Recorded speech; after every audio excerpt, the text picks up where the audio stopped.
Welcome. Let's be honest. Have you ever picked up a really foundational text, something huge, ancient, and maybe a little intimidating, and just felt completely lost? Well, today, we're diving into a powerful framework from the theologian J.I. Packer that's basically a guide for that exact challenge. You know the feeling, right? You're staring at this mountain of writing, a collection from dozens of authors, spanning thousands of years and multiple cultures. It's totally natural to feel a bit overwhelmed and just think, okay, where on earth do I even start? Packer just nails it with this phrase. He points out that beginners, and hey, even experts sometimes, get so bogged down in the details.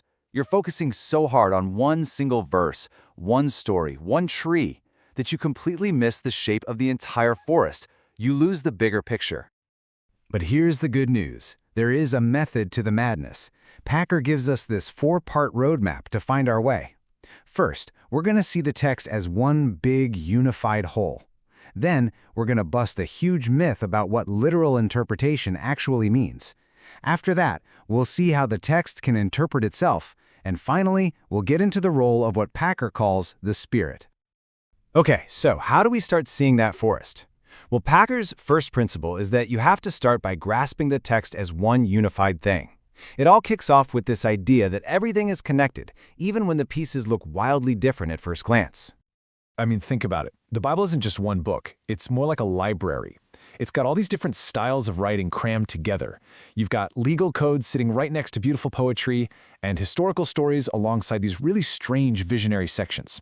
But Packer's argument is that they all form a single, coherent whole. He uses this brilliant analogy. Imagine you're trying to understand a super complex author, like G.K. Chesterton. You can't just pull one random sentence out of one of his books and think you've figured him out. No way.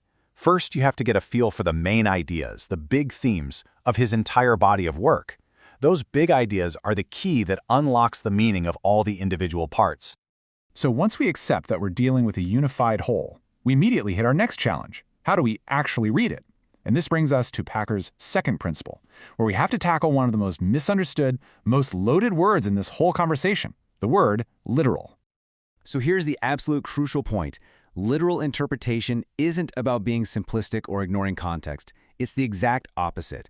It's all about the disciplined search for what the author originally meant. What were they trying to get across to their first audience, in their time and their place? And what's so fascinating is how much the meaning of this word has shifted over time. Back in the medieval era, the literal sense was just the boring historical foundation. The real meaning was in all the layers of allegory they built on top of it. Then, the Reformation comes along and basically protests, saying, no, the single intended literal sense is the only real guide. And now, in our time, that very idea is often totally misunderstood. And this right here illustrates the key difference. A literal reading respects the genre. It reads a poem like a poem, and a parable like a parable. A literalistic reading, on the other hand, is a modern mistake. It tries to read everything like it's a flat, factual newspaper report, completely ignoring things like metaphors or imaginary language. The great reformer William Tyndale was super clear about this. He said the scripture has only one sense, the literal one.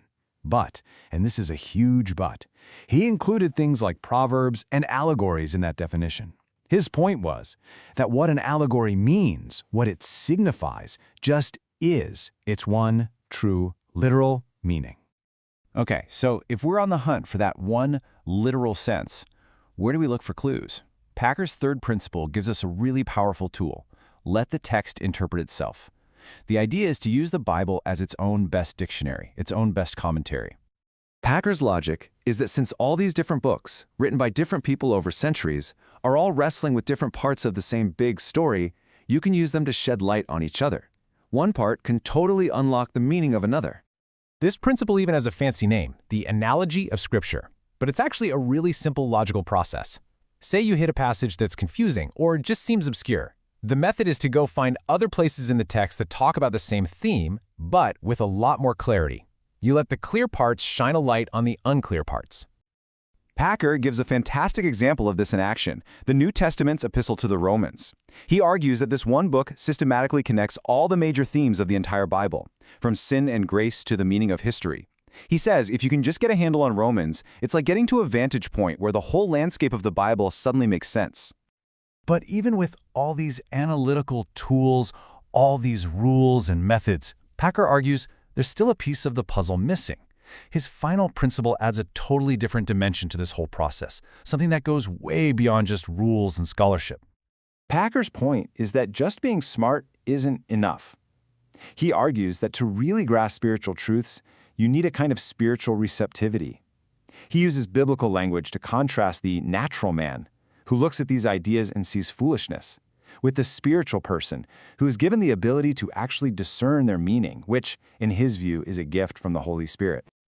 Okay, so you can see the question coming a mile away, right? If real understanding is some kind of supernatural gift, then what's the point of all that hard work we just talked about? Is studying context and comparing passages and learning languages, is it all just pointless? Not at all, and this is Packer's crucial point. He's not saying the Spirit is there to replace diligent study with some kind of mystical feeling or random idea. No, the Spirit's role is to make all that hard work effective. It's what opens your eyes to see the meaning that your patient study uncovers in the first place. So when you really boil it down, Packer's entire framework kind of hangs on this one foundational idea. For this kind of text, you can't just stand on the outside like a skeptic demanding to have every puzzle solved and every contradiction explained before you're willing to trust the author.